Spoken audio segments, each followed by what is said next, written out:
Hola a todos. Hoy, siguiendo con los capítulos o los posts históricos, vamos a referirnos en la primera parte, lo voy a dividir en dos posts, en dos capítulos, ya que es algo largo, sobre la historia del registro del sonido. La historia del registro del sonido es la crónica de la evolución de los procesos de grabación y reproducción del sonido de forma artificial, generalmente sonido dentro del aspecto o espectro audible, evidentemente, que ha creado el ser humano. Desde finales del siglo XIX hasta nuestros días, el registro sonoro ha evolucionado al compás de los avances de la técnica y los avances tecnológicos. En las últimas décadas, dichos avances han permitido dar pasos más que agigantados con respecto a factores como son su calidad, vida útil de los soportes y durabilidad del sonido registrado. La historia de la grabación de sonido que ha progresado por olas, impulsadas por la invención e introducción comercial de nuevas tecnologías, se pueden dividir en cuatro grandes periodos principalmente. La era acústica o mecánica, la era eléctrica, incluyendo el sonido en los cinos o para cine, la era magnética y la era digital, evidentemente. El antecedente más remoto aconteció sobre 1857, cuando Leon Scott patentó el fonotógrafo, que si bien no era capaz de reproducir lo que registraba, este artefacto es más que considerado el primero en registrar sonidos en un medio visible. Se sabe que allí sobre 1860 se realizó la primera grabación de la que se tenga constancia. En 1877 surgió un adelanto más que importante. Thomas Alva Edison creó el fonógrafo, el primer artefacto capaz de grabar y reproducir el sonido.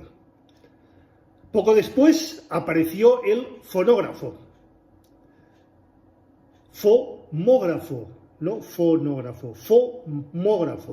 que terminó venciendo al fonógrafo en el mercado, a causa de las diversas ventajas que éste tenía con respecto al fonógrafo de Edison. A finales de los años 40 aparece el archiconocido por todos nosotros disco de vinilo, que representa la nueva tecnología del microsurco y la velocidad de 33 revoluciones por segundo, o por minuto, perdón, logrando una mayor duración y calidad del sonido en el registrado. Justamente durante los años 40 se desarrolló el magnetófono de bobina abierta, o RTR, que todos conocemos, con el cual se podrían hacer grabaciones de larga duración y más que buena fidelidad, lo que se vio reflejado en su gran éxito tanto como para el uso hogareño como para el mercado profesional, siendo adoptado en la totalidad de estudios de grabación y estaciones y emisoras de radio. Usando exactamente los mismos principios que el magnetófono, Philips en Europa desarrolló el cassette compacto, un grandísimo éxito comercial, puesto que era más portátil, económico y pequeño en comparación con los sistemas de cinta abierta o RTRs. Durante las décadas posteriores se inventaron y comercializaron un sinfín de soportes basados en el compact cassette, como el microcassette, el minicassette, el cassette, el VHS, el DCC, el mini DV, el DV, el DAT, entre bastantes otros. En 1979 se produjo uno de los inventos más revolucionarios de la historia del audio, del sonido y de la alta fidelidad, el disco compacto o CD. Fue el primer formato digital para audio y con el paso del tiempo terminó desplazando prácticamente del todo hasta su resurgimiento al disco de vinilo y también, por supuesto, a los cassettes. En 1986, los científicos Pop y Grill Brandenburg comenzaron a desarrollar el formato por todos conocidos que es el MP3. Años más tarde, allí sobre 1995, Brandenburg lo usó por primera vez en su propio ordenador. Y hoy en día es uno de los formatos más usados para la transferencia de música, muy empleado tanto en reproducciones o reproductores autónomos como en teléfonos móviles y como en otras muchísimas aplicaciones. Grabación acústica mecánica. El fonautógrafo. Fonautógrafo. Cabe recalcarlo, por no confundir términos y nombres. La primera invención conocida de un dispositivo capaz de grabar el sonido fue el fonautógrafo, invención del francés Léon Scott, patentado el 25 de marzo de 1857. Este podría transcribir sonido a un medio visible, pero no tenía ningún modo de ser reproducido después. El aparato consistía en un cuerno o un barril, el cual recogía las ondas sonoras y hacía de membrana, o hacía como una membrana, a la que estaba atada una cuerda. Cuando llegaba el sonido, esta vibraba y se movía y el sonido podía grabarse en un medio visible. El fonautógrafo o el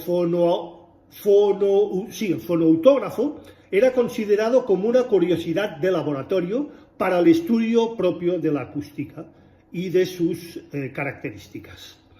Era usado para determinar la frecuencia de un tono musical y para estudiar el sonido y el habla. No se entendió hasta después del desarrollo del fonógrafo que la onda grabada por el fonautógrafo era de hecho una grabación del sonido que solo necesitaba de un medio de reproducción adecuado para sonar, evidentemente, y ser escuchada por un usuario final, o por un usuario o por un oyente. Un equipo logró tener acceso a las grabaciones del fonautógrafo de Léon Scott, que estaban guardados en la oficina de patentes de la Academia des Sciences Françaises. Escanearon el papel en relieve con un sofisticado programa de ordenador desarrollado años antes por la Biblioteca del Congreso de los Estados Unidos. Las ondas del papel fueron traducidas por el ordenador a sonidos audibles y, por lo tanto, reconocibles. Uno de ellos, creado el 9 de abril de 1860, resultó ser una grabación de 10 segundos de muy baja fidelidad para poder ser reconocida, de alguien cantando la canción popular francesa Au clair de lune, en la versión de Pierrot Répondit. Este fotoautograma es la primera grabación de sonido conocida, y así como la primera grabación que es empíricamente posible de reproducir o reproducible.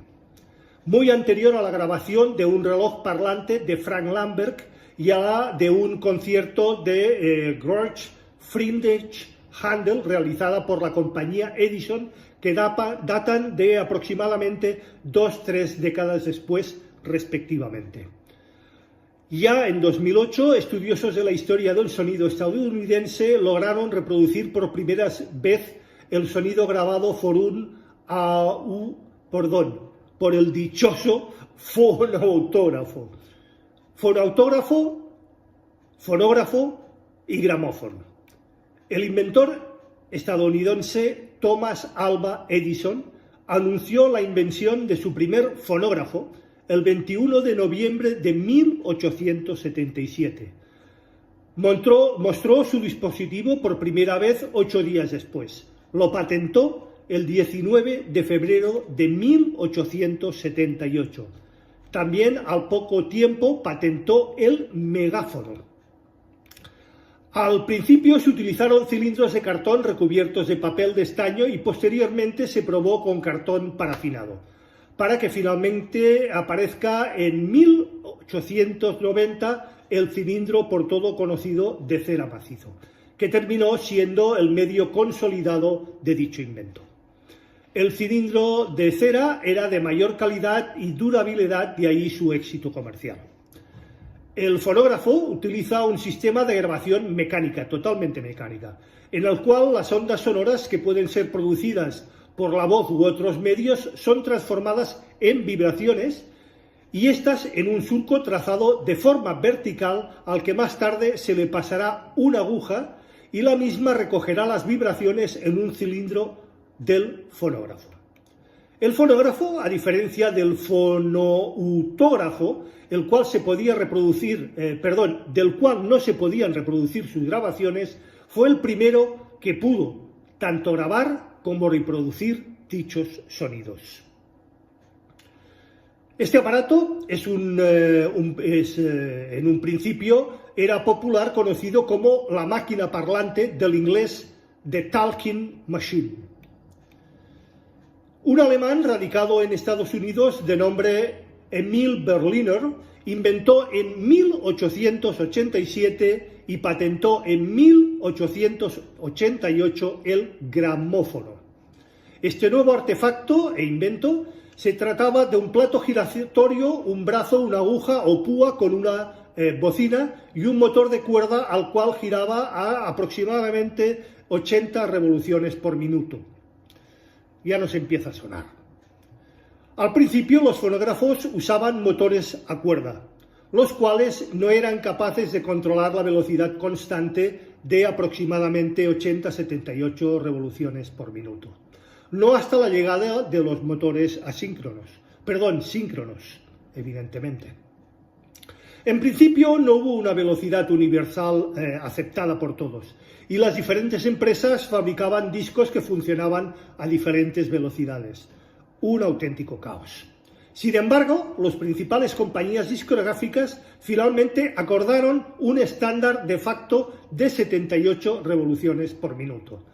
Aunque la velocidad real difería entre los Estados Unidos y la mayoría de países del mundo como consecuencia del ciclaje de la corriente alterna. En Estados Unidos, como es ya conocida, es de 60 Hz, mientras que la mayoría del resto de países es de 50 Hz. De ahí su diferencia. La velocidad específica era de 78,26 revoluciones por minuto en Estados Unidos y de 77,92 revoluciones por minuto para el resto. Al principio, los discos que vendía la compañía Gramophone de Berliner usaban la ebonita, goma endurecida, y lo que ellos denominaban como vulcanite, empleados en la medida experimental de 5 pulgadas. Pero se comercializaron durante un periodo extremadamente muy corto, ya que era un soporte meramente experimental. En noviembre de 1894 aparecieron los discos de 7 pulgadas. Sin embargo, los discos de goma endurecidos no tenían el sonido tan fiel como el del fonógrafo, y esto producía su baja comercialización. El sello Columbia Records fue el primero en introducir al mercado discos con ambos lados grabados en Europa, solo para Europa. El fonógrafo acabó imponiéndose absolutamente sobre, el fonófono terminó imponiéndose sobre el fonógrafo, por el menor coste de producción de las grabaciones destinadas a este dispositivo, dado que a partir de un único molde original podrían realizarse, y de hecho se realizaban y se siguen realizando, miles de copias. Mientras que para grabar cilindros en masa se necesitaban varios fonógrafos grabando dichos cilindros. También el mecanismo del gramófono era más sencillo, barato y tenía mayor duración. Por esas razones, este permaneció y desbancó y desplazó totalmente al fonógrafo. Sin embargo, el fonógrafo tuvo, por un lado y por algún tiempo, una gran ventaja con respecto al gramófono. El usuario podía realizar grabaciones caseras, hecho que se pudo hacer realidad de nuevo con los magnetófonos de alambre y más tarde con los magnetófonos de cinta. Este último con un más que gran éxito comercial. El gramófono utiliza un sistema de grabación totalmente mecánica, al igual que el fonógrafo, el cual con las ondas sonoras se transforman en vibraciones mecánicas, que hacen mover una aguja la cual traza surcos que conforman una espiral sobre la superficie de discos metálicos que han sido tratados químicamente. En forma inversa, al recorrer el surco de un disco con una aguja, se generan vibraciones mecánicas, las cuales se transforman en sonidos emitidos por la bocina. Si bien el principio de grabación era el mismo, la forma de grabación difiere sustancialmente en algunos aspectos. El fonógrafo realiza los surcos de forma vertical, de forma de arriba a abajo, cuando el gramófono lo hacía lo propio de manera horizontal, de forma de izquierda a derecha. Recordemos que el formato de 33 revoluciones por minuto apareció en 1929. Al reducir la velocidad, dotaba al disco, evidentemente, de mucha mayor duración. En su momento, este nuevo formato tuvo poca difusión y poca aceptación debido a la Gran Depresión de 1929. En 1945 se desarrolló lo que hoy conocemos como el microsurco. De esta manera fue posible archivar el surco de un disco al mismo tamaño, introduciéndose más surcos por milímetro, aunque a partir de este momento se comercializaron con el tamaño de 12 pulgadas. Ya entonces se empezaron a utilizar los discos de 12 pulgadas. Los discos tienen unos 10 surcos por cada milímetro aproximadamente, gracias al microsurco y a la velocidad de 33 revoluciones por minuto. Los ahora llamados discos de vinilo alcanzan aproximadamente los 40 minutos de duración y una más que buena calidad.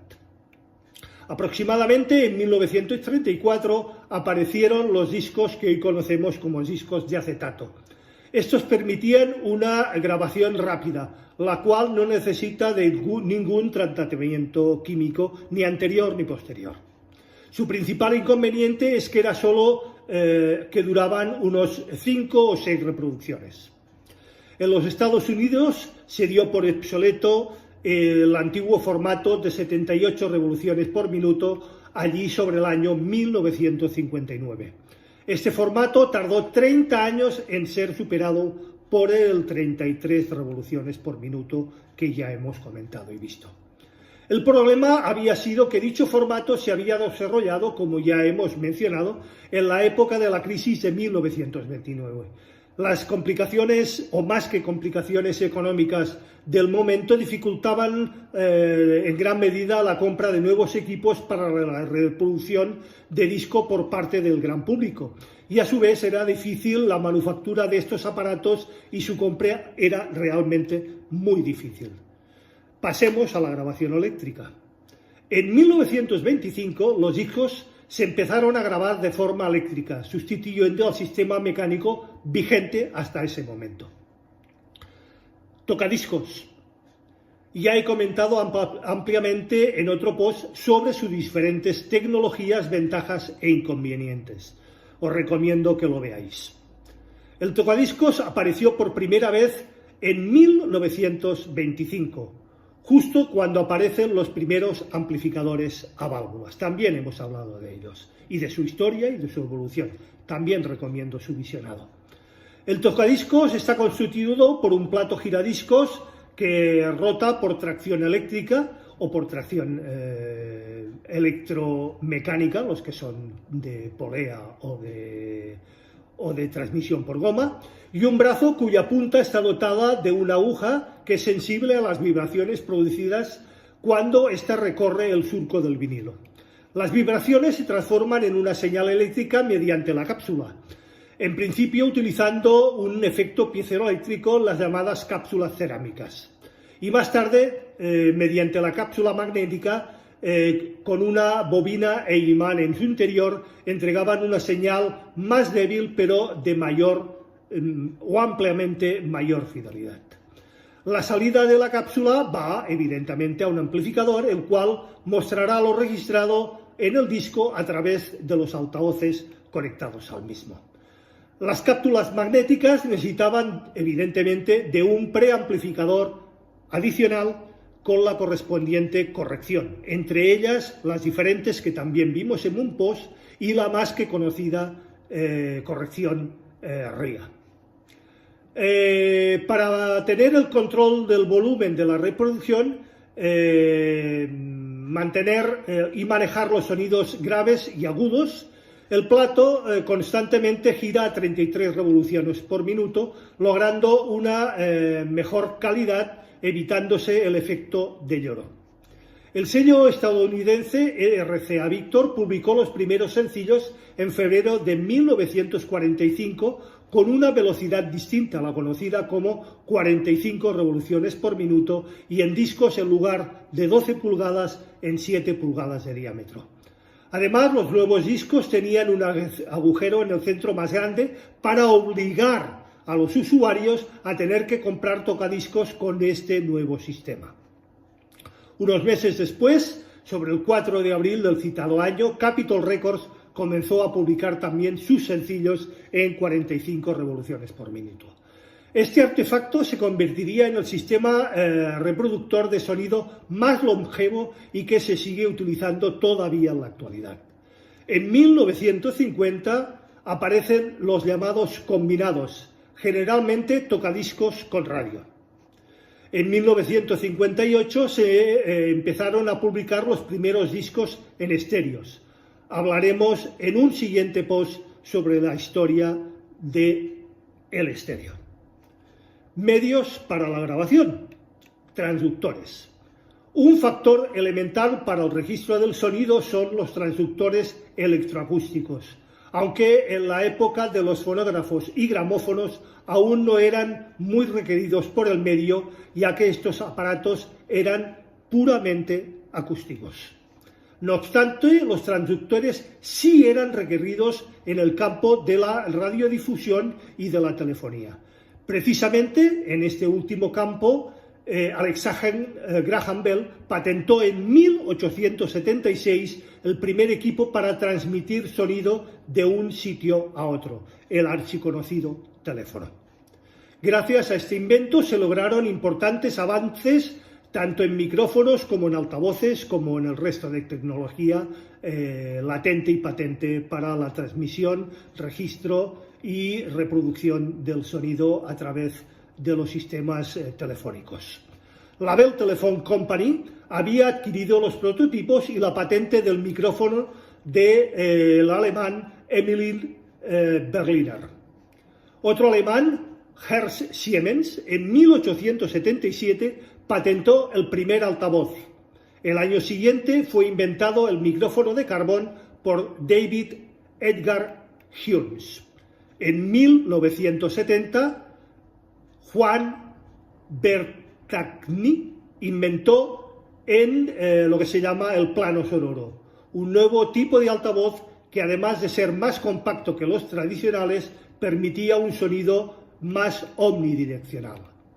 Bien, pasemos a algo ya más cercano y más conocido por todos, las válvulas termoiónicas. Con el surgimiento de las válvulas termoiónicas por parte de Lee de Forest en 1904, fue posible amplificar las débiles señales provenientes de los micrófonos de aquel entonces, además de tener el control del volumen a reproducir y también, como no, el control de la grabación. Ahora, los gramófonos se les podía incorporar un amplificador valvular para poder escuchar de forma más conveniente y más potente su música. También se podía amplificar las señales de una radio de galena, por aquel entonces. El medio de amplificación valvular fue el dominante en el registro y reproducción de sonidos durante muchísimas décadas. Este fue sustituido únicamente por los transistores. Bien, pasemos a los transistores. Un gran avance en el campo de la electrónica y por ello en el registro del sonido también fue la invención del transistor allí en aproximadamente 1947, desarrollado por los laboratorios Bell en Estados Unidos. Si bien tuvieron que transcurrir más que varios años para empezar a implementarlo en este campo, posteriormente sería un elemento más que imprescindible y daría lugar a una más que gran revolución tecnológica. Bien, grabación mecánica.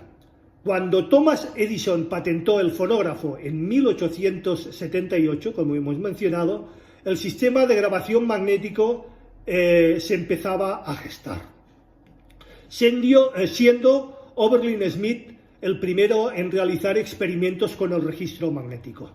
Comenzó a grabar conversaciones por teléfono en una cuerda de piano, nada más que en una cuerda de piano, ni nada menos.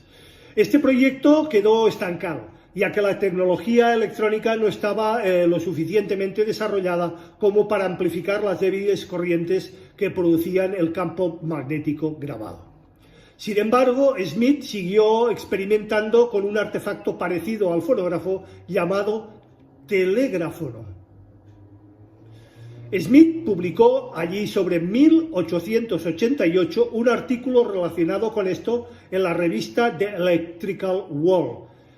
El apartado se titulaba Algunas posibles aplicaciones del fonógrafo. Proyecto para utilizar las bandas de tela que contengan limaduras de hierro. Se estaba refiriendo evidentemente a la investigación del gramófono de alambre. En la mencionada revista publicó una idea similar a la de grabar sonido en alambre. Era el de grabar un sonido por un alambre enrollado en un cilindro con un electroimán, el cual estaba conectado a un micrófono de carbón con una batería y de este modo generaba un circuito en serie.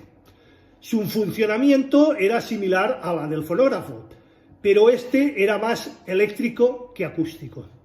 Las oscilaciones eléctricas del micrófono, que son provocadas por la diferencia de potencial de la batería, hacen que el electroimán genere campos magnéticos que son grabados en el alambre enrollado a dicho cilindro. El telegráfono fue perfeccionado por el inventor danés Valdemar Poulsen, quien fue quien lo patentó.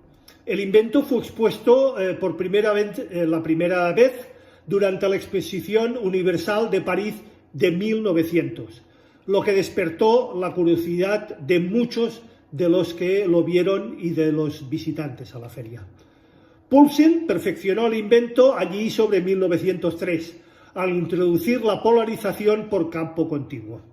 Estábamos avanzando en lo que conocemos como magnetófonos. Sin embargo, este invento pasó inadvertido, ya que el público se había adaptado a los discos gramofónicos. Como consecuencia, el registro magnético cayó en el olvido, siendo un claro exponente la quiebra de la American Telephone Company. A pesar de esto, los laboratorios siguieron experimentando con el registro magnético y el procedimiento magnético a alta velocidad. Así descubrieron la polarización magnética por el campo alterno de alta frecuencia. Este invento fue patentado en agosto de 1927. Bien, el magnetófono de alambre.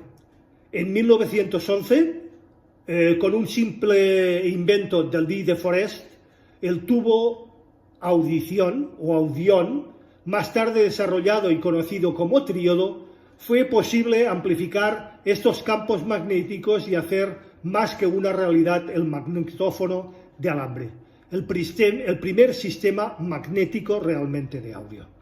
No fue hasta aproximadamente 1930 que se pudo crear un grabador de alambre con suficiente fidelidad para lanzarlo al mercado. Antes de comenzar la Segunda Guerra Mundial y durante el periodo bélico, los aliados usaron los grabadores de alambre, también lo hacían en grabaciones de pasta shellac, acetato o goma de laca a 78 revoluciones por minuto. La posibilidad de grabar el alambre hacía que este tipo de máquina fuese un dispositivo importante a la hora de enviar los mensajes en tiempos de guerra. Inicialmente la grabadora se utilizó para registrar el alfabeto Morse, ya que los equipos eran capaces de reproducir únicamente estados de magnetismo y no monomagnetismo. Más tarde fue posible grabar sonidos más complejos. Las versiones militares fabricaban el alambre con material antioxidante, particularmente añadiéndole cromo, pero las versiones civiles no. Y por ello, en poco tiempo, el óxido se encargaba de destruirlas y dañarlas completamente. Era un problema de costos y de competencia. La grabadora de cinta ya estaba en el mercado para su uso comercial. Aunque el alambre solía enredarse y romperse, la manera más inmediata de repararlo era simplemente anulándolo, aunque debía de ser de una forma muy particular, y esto era imposible de hacer con las cintas de grabaciones modernas. Bien, pasemos al magnetófono de bobina abierta o RTR. En 1928, el alemán Fils Plaushammer solicitó una patente similar en cuanto al principio del grabador de alambre. Este utilizaba tiras de papel o material plástico recubierto con sustancias polivarientas. Una de las primeras máquinas industriales basada en los principios de Paulsen fue construida por el alemán Steyl, quien fundó la compañía Telefon Patent Syndikat. El soporte empleado era un hilo de acero al cobalto de 0,2 milímetros que se empleaba a una velocidad de 1,2 metros por segundo, polarizando por un campo continuo. Pero esta máquina ofrecía resultados extremadamente pobres. Mucha distorsión, además de un importante y reconocible ruido de fondo. En 1930, AEG, Allgemeine Elektrizitätsgesellschaft, no sé hablar el alemán, en Berlín decidió iniciar el desarrollo de la máquina magnetófono, basado en los principios de Fritz Plaumer, y en 1932 este otorgó los derechos para su uso a la mencionada AEG. La empresa alemana comercializó los primeros magnetófonos de alambre en 1933. Ellos querían desechar las cintas de papel recubiertas de óxido de metal porque se deterioraban con muchísima rapidez.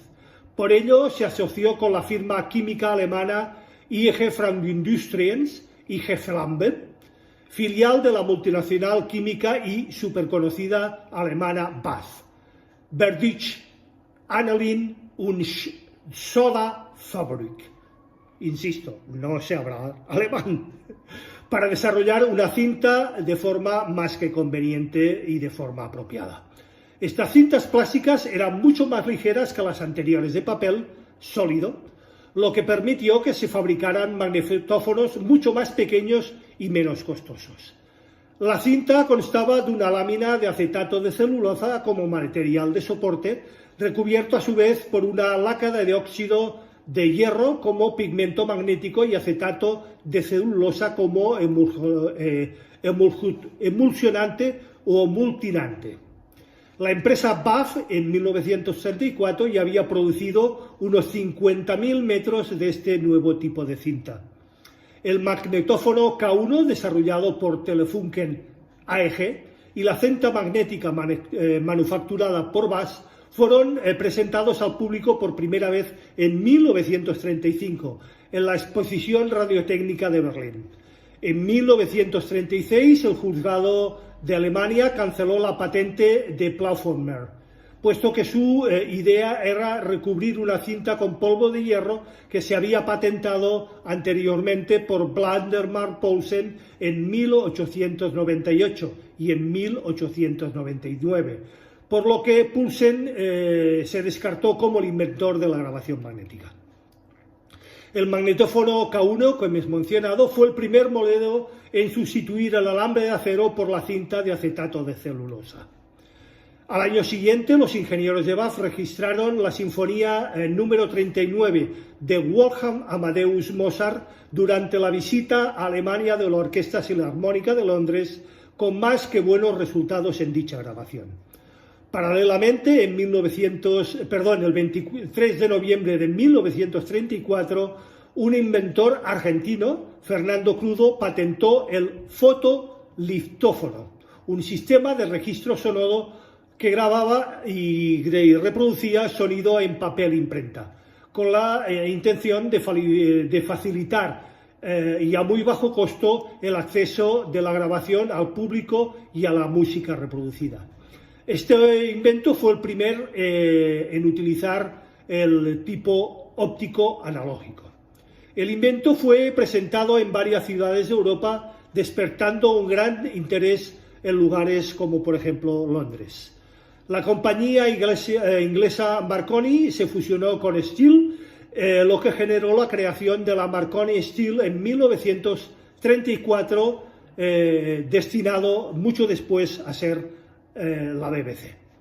A finales de 1930 los magnetófonos fueron empleados por emisoras alemanas para grabar con anterioridad sus programas, evitando así los posibles errores en las transmisiones en directo y anticipándose a la tendencia actual de la transmisión diferida en los programas de estaciones y emisoras radiofónicas.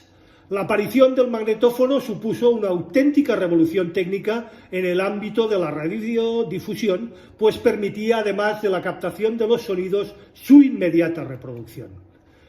El aparato consistía en un grabador de acero de un ancho de 3 milímetros con un espesor de 0,08 milímetros a una velocidad de arrastre de 1,5 milímetros por segundo por delante de 3 cabezales de borrado, de registro y de reproducción. Es decir, los 3 cabezales no se inventaron después de los dedos, evidentemente, sino muy anteriormente, y los dedos se utilizaron simplemente por economía. Este equipo, los circuitos amplificadores de registro y de lectura, están construidos por circuitos correctores, dando una más que notable mejoría a toda la condición de grabación y reproducción de sonidos. La empresa BAF hizo la primera grabación pública usando un magnetófono AEG de cinta magnética en 1936, con un concierto de la Orquesta Filarmónica de Londres, como hemos dicho, en su visita a Alemania. La grabación tuvo lugar en el propio salón de conciertos de la empresa BAF en Wilhelmshaven el 19 de noviembre de 1936. Sir Thomas Beecham dirigía la orquesta que interpretaba la sinfonía número 39 de Wolfgang Amadeus Mozart. Los resultados fueron francamente decepcionantes debido a la baja calidad de este nuevo artefacto. AEG tuvo que hacer muchas modificaciones y modificar y mejorar su artefacto para evolucionar y perfeccionar estos inconvenientes. En 1941 se obtuvieron mejorías en la relación tanto de la señal como la reproducción drástica de la señal ruido y de la distorsión. Se logró utilizando campos alternos de alta frecuencia para la fase de borrado y la polarización magnética del medio de registro. A partir del citado año se fueron desarrollando diferentes procedimientos y sistemas magnéticos en todos los campos de información: grabaciones sonoras, memorias magnéticas, registro de imagen y de sonido, cadenas de medición y automatismos de manutención. Los primeros magnetófonos de aficionado para el uso hogareño aparecieron allí por 1950 y eran de bobina de cinta abierta. El modelo comercial de magnetófono más difundido fue el más que archiconocido Revox. También aparecieron los magnetófonos para estudios discográficos, mediante los cuales se eliminó el proceso de grabación directa de audio sobre discos de acetato. Consistían en una base de aluminio, como hemos visto, recubierta de laca negra o de cera rígida. Este proceso aseguró una mejor calidad sonora, como lo demuestran las reediciones de material de audio de esa época en soportes digitales actualmente. Evidentemente a través de remasterizaciones y de remasterings. Para principios de los años 50, Bing Crosby Enterprise se convirtió en el único distribuidor de grabadoras Ampex, las ya conocidas y ampliamente conocidas Ampex, en todo el mundo, y a veces se convirtió en su primer cliente con la compra de 12 máquinas por nada más y nada menos que $5.200 cada una, y en aquellos tiempos. A ellos le siguieron la NBC, la CBS, Nautual, Capitol Records, Columbia Records, RCA, Victor y Decca. En 1950 las ventas de grabadores de alambre y de cinta ascendieron a unas 100.000 unidades. En 1951 de 110.000. En 1952, con los grabadores de alambre prácticamente fuera de escena y del mercado, las ventas fueron de 150.000 unidades. En 1953 se vendieron nada más y nada menos que 200.000 máquinas, mientras que al año siguiente las ventas subieron en unas 25.000 unidades más. Y ya para 1955, año del nacimiento del rock and roll, se vendieron nada más y nada menos que 360.000 magnetófonos de bobina abierta. Precisamente la revolución del rock and roll coincidió también con el estallido de la alta fidelidad, experimentada por los laboratorios Bell desde la década de los años 1930 con el sonido en estéreo, separado evidentemente en 2 canales. Y esto es todo por hoy, que no ha sido poco. La semana que viene continuaremos con la segunda parte. Como siempre, quedo abierto a cualquier duda, pregunta, aclaración, cuestión o sugerencia por vuestra parte, que también, como siempre, será más que puntualmente respuesta. Recordad, si os ha gustado, dadle al like, por favor. Hay muy buenas visitas y muy buenos comentarios, pero muy pocos likes. Compartid el post, ayudáis a crecer al canal. Suscribiros si no lo estáis ya, evidentemente. Y acordaros de darle a la campanilla gris para que YouTube os avise de cualquier novedad dentro del canal. Gracias y nos vemos el próximo viernes con la segunda parte de la historia del registro del sonido. Y como siempre, en A las 8 estrenamos. Hasta entonces, feliz y musical semana. Nos vemos.